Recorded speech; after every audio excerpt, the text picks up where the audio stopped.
नमस्कार दोस्तों, स्वागत है आपका आपके अपने YouTube चैनल एग्जाम बाइट पर। हम जीके का बैच शुरू करने जा रहे हैं, जिसके अंदर हम सारे ही सब्जेक्ट को पढ़ेंगे, जिसमें हम जितने भी क्वेश्चन टीसीएस के द्वारा 2017 से 24 तक पूछे गए हैं उसको हम देखेंगे। हमने सबसे पहला सब्जेक्ट चूज किया है, वो चूज किया है इंडियन पॉलिटी, जिसमें हम आज दो टॉपिक पढ़ेंगे। पहला टॉपिक कॉन्स्टिट्यूशनल डेवलपमेंट, जिसको संवैधानिक विकास कहते हैं। साथ ही साथ हम पढ़ेंगे कॉन्स्टिट्यूएंट असेंबली, जिसको हम संविधान सभा से भी हिंदी में जानते हैं। ये दो टॉपिक हम साथ में पढ़ेंगे। इसको मैंने दो पार्ट में कवर किया है। आज पहला पार्ट है और आज जीके के बैच की क्लास पहली भी है, तो इसको हम क्लास 1 सेंगे।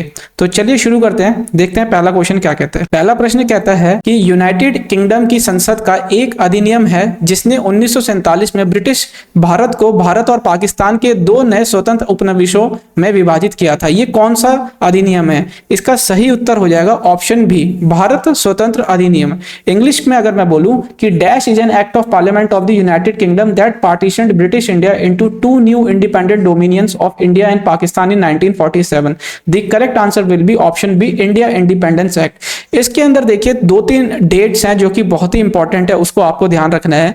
देखिए पहली डेट क्या है कि 20 फरवरी 1947 को ब्रिटिश प्रधानमंत्री क्लीमेंट एटली द्वारा घोषणा की गई कि 30 जून 2047 को भारत में ब्रिटिश शासन समाप्त हो जाएगा। ठीक है, इसके लिए उन्होंने 4 जुलाई 1947 को भारतीय स्वतंत्रता अधिनियम 1947 ब्रिटिश की पार्लियामेंट यूनाइटेड किंगडम की संसद में पेश किया था, जिसको 18 जुलाई 1947 में स्वीकृत एक्सेप्ट कर लिया गया। कुछ थी इंपॉर्टेंट पॉइंट जो मैंने यहाँ पे कवर किए। अगला प्रश्न देखते हैं। अगला प्रश्न कहता है कि निम्नलिखित में से किस अधिनियम को भारतीय संविधान के पूर्वगामी प्रिकर्सर के रूप में माना जाता है? इंग्लिश में अगर मैं बोलूं, which of the following act is considered as the precursor of Indian constitution? देखिए इसका सही उत्तर है option C, government of India act 1935, Bharat सरकार अधिनियम 1935। 1935 जो अधिनियम अंग्रेजों के द्वारा लाया गया था, ये सबसे लंबा अधिनियम था, जिसके अंदर 321 आर्टिकल्स थे और साथ ही साथ उसमें 10 शेड्यूल्स अनुसूचियां भी इन लोगों ने डाली थी। ठीक है, अब देखिए इसमें से हमने कुछ क्या क्या चीजें ली हैं। जैसे इसमें भारतीय संविधान की 7वीं अनुसूची इसी से ली गई है, जिसमें तीनों लिस्ट है, स्टेट, यूनियन, कंकरेंट लिस्ट।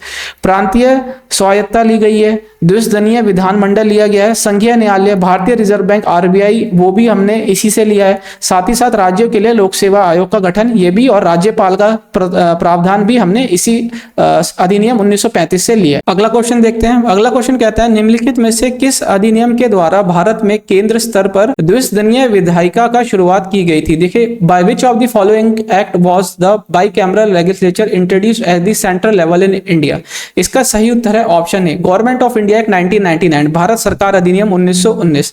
ठीक है, अब देखिए इसको हम मॉन्टेग्यू चेम्सफोर्ड के रिफॉर्म से भी जानते हैं। इसमें मैंने कुछ बातें लिखी हैं जो कि इतनी ज्यादा important exam point of view से नहीं है, लेकिन अगर आपको पढ़ना हो तो आप वीडियो पॉज करके पढ़ सकते हैं। ठीक है, अगला प्रश्न पढ़ते हैं।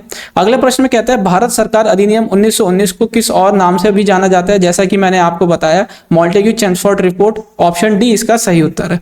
अगला प्रश्न देखते हैं। अगला प्रश्न कहता है निम्नलिखित में से किस सुधार के कारण 1919 का भारत सरकार अधिनियम लागू हुआ? Which of the following reform led to the implementation of the government of India act 1919? घुमा फिरा के ये क्वेश्चन पूछे, इसीलिए मैंने आपको तीनों क्वेश्चन वीडियो में डाले कि आप देखिए इसके अंदर कौन कौन से ईयर में एक सेम ही टाइप के क्वेश्चन को अलग अलग तरीके से पूछा गया है। तो इसका सही उत्तर है option A, Montagu Chelmsford reform, सुधार। ठीक है, अगला प्रश्न देखिए, भारतीय संविधान का संरचनात्मक भाग ढांचा काफी हद तक डैश के अधिनियम से लिया गया है। तो ये जैसा कि मैंने आपको पहले क्वेश्चन में पढ़ाया, तो उसमें क्या है, ऑप्शन सी इसका सही आंसर है, 1935 से लिया गया। अगला प्रश्न देखिए, 1813 के चार्टर अधिनियम ने भारत में ईस्ट इंडिया कंपनी के शासन को अगले डैश वर्षों तक के लिए बढ़ा दिया था। इसका सही उत्तर क्या है?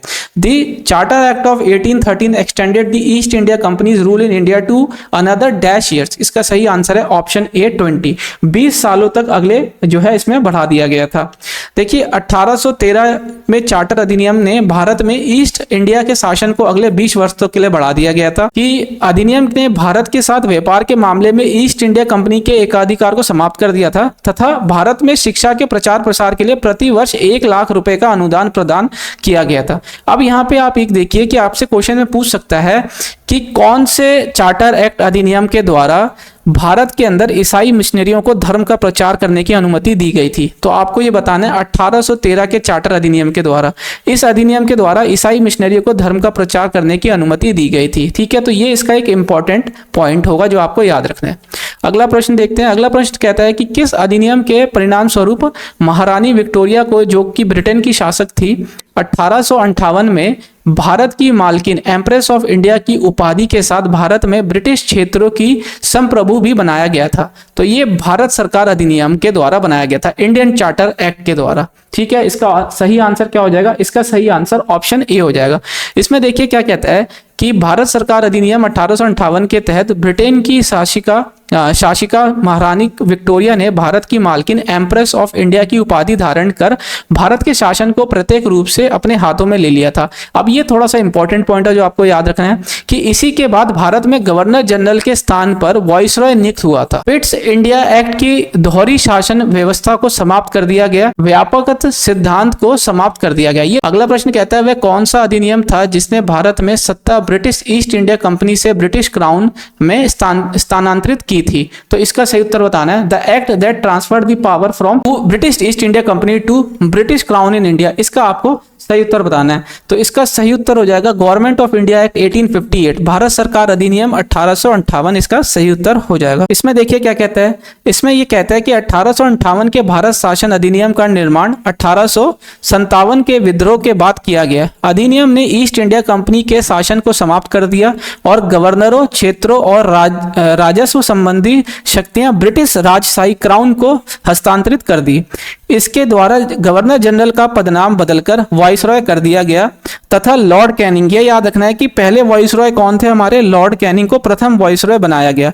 अब एक चीज इसके अंदर मैंने और ऐड करी है कि आपको ये क्वेश्चन पूछ सकता है कि थोड़ा सा अगर डीप में जाया जाए तो ये पूछेगा कि लॉर्ड कैनिंग ने प्रयागराज में इलाहाबाद के मिंटो पार्क में 1 नवंबर 1858 को महारानी विक्टोरिया के घोषणा की पत्र को पढ़ा था। तो ये पूछ लेगा कि लॉर्ड कैनिंग जो कि पहले वाइसरॉय बने, उन्होंने महारानी विक्टोरिया के पत्र को कौन से किस जगह पढ़ा? तो ये आपको बताना है। तो ये अगर जैसे आपको याद रहना चाहिए कि प्रयागराज इलाहाबाद जिसे हम कहते हैं कि उसके मिंटो पार्क में 1 नवंबर 1858 में पढ़ा था।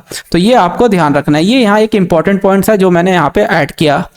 अगले क्वेश्चन की तरफ बढ़ते हैं। अगला प्रश्न कहता है कि ब्रिटेन के किस कानून के द्वारा भारतीय प्रतिनिधियों को भारतीय Vidhan Parishad Indian legislative council यानी कि पार्लियामेंट के चुनाव में पहली बार सीटों का आवंटन किया गया? तो इसका सही उत्तर क्या होगा? इसका सही उत्तर हो जाएगा भारतीय परिषद अधिनियम 1892। इसके द्वारा उनको पहली बार चुनाव में सीटों का आवंटन किया गया। देखिए इसमें है हुआ क्या कि भारतीय परिषद अधिनियम 1892 में सबसे महत्वपूर्ण प्रावधान निर्वाचन पद्धति की शुरुआत हुई थी। इसमें निर्वाचन शब्द का वर्णन नहीं है, ठीक है। निर्वाचन की पद्धति प्रत्यक्ष थी और निर्वाचित सदस्यों को मनोनीत की संज्ञा दी गई थी, नॉमिनेटेड थे। इस अधिनियम के अंतर्गत भारतीय सदस्यों बजट पर बहस करने के लिए, देखिए इसमें उनमें इस अधिनियम के द्वारा उनको क्या क्या करने की इजाजत थी? उनको थी बजट पर बहस करने की और 6 दिन पूर्व उनको नोटिस देना पड़ता था कि कोई भी प्रश्न अगर उनको पूछना है तो। ये 2 चीज इंपॉर्टेंट थी जो आपको याद रखना है। ये कभी पूछ सकता है कि कौन कौन से इजाजत उनको थी, ठीक है। अगला प्रश्न देखते हैं। अगला प्रश्न कहता है कि भारत के संविधान में डैश से कई संस्थागत विवरणों और प्रक्रियाओं को लिया गया है। तो देखिए इसका सही उत्तर ऑप्शन ए है, भारत सरकार अधिनियम 1935 से लिया गया है। तो हमने क्या क्या लिया जैसा कि मैंने आपको बताया था।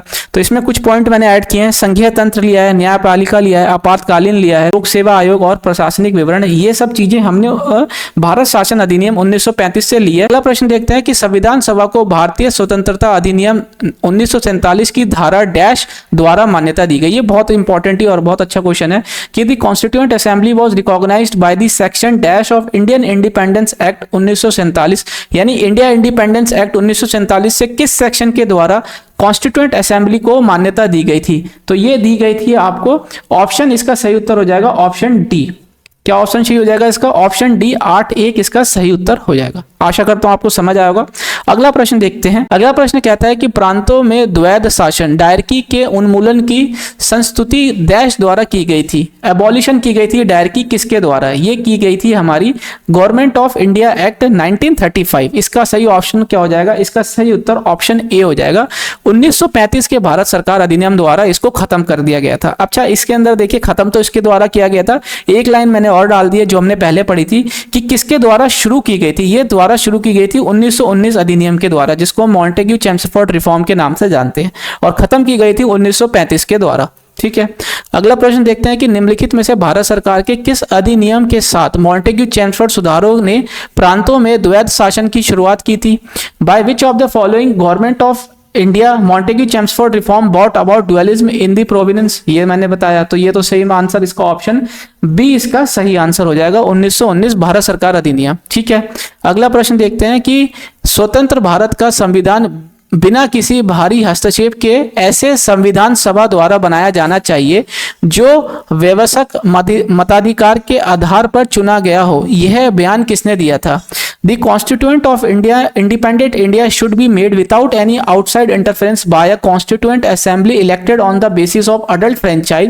Who gave this statement? ये स्टेटमेंट दी गई थी पंडित जवाहरलाल नेहरू के द्वारा, तो इसका सही उत्तर ऑप्शन डी हो जाएगा। ठीक है। अगला प्रश्न देखते हैं कि निम्नलिखित में से कौन संविधान सभा की प्रारूप समिति का सदस्य था?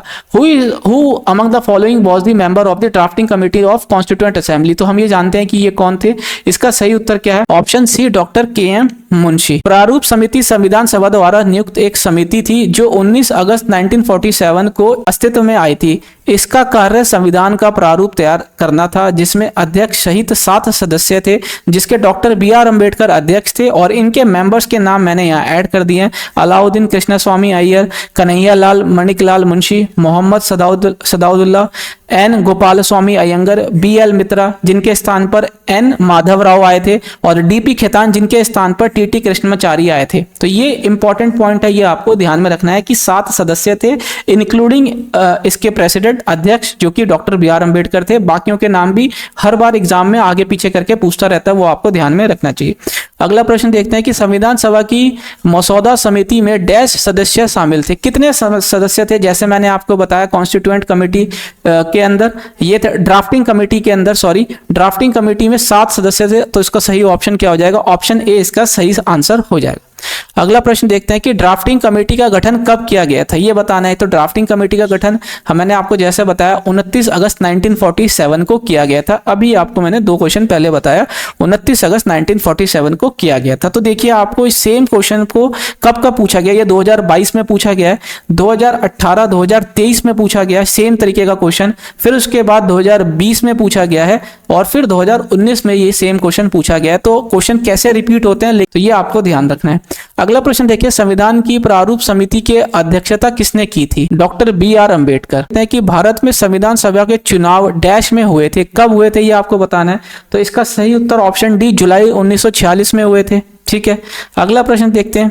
अगला प्रश्न कहता है कि हम भारतीय संविधान को अपनाने के उपलक्ष्य में हर वर्ष डैश को संविधान दिवस के रूप में मनाते हैं। 26 नवंबर, आप यहाँ पे पढ़ें कि 26 नवंबर 1949 को संविधान अंतिम रूप में पारित हुआ था, तथा इस दिन संविधान सभा ने भारत के संविधान को अंगीकार किया था।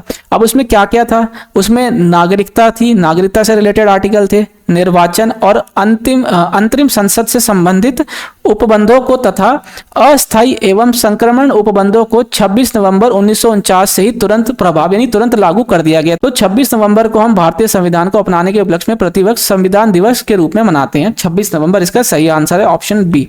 अगला प्रश्न देखते हैं कि भारतीय संविधान को हाथों से लिखने वाला व्यक्ति कौन था? तो प्रेम बिहारी नारायण रायजादा, ऑप्शन सी इसका सही आंसर है। इसके अंदर मैं आपको एक इंपॉर्टेंट लाइन बताता हूँ कि इन्होंने इंग्लिश और हिंदी दोनों में ही लिखी थी, कैलीग्राफर थे ये, इन्होंने हिंदी इंग्लिश दोनों में ही लिखी थी। तो ये याद रखना, हिंदी का तो आपको याद होगा, लेकिन इंग्लिश में कंफ्यूजन हो जाती है कि इंग्लिश में किसने लिखी थी। तो इन्होंने हिंदी अंग्रेजी दोनों में ही लिखी थी। तो अब आपने पढ़ लिया, अब आप ऐसा क्वेश्चन आएंगे तो आप कभी गलत नहीं करेंगे। इसका सही उत्तर ऑप्शन सी हो जाएगा, प्रेम बिहारी नारायण रायजादा।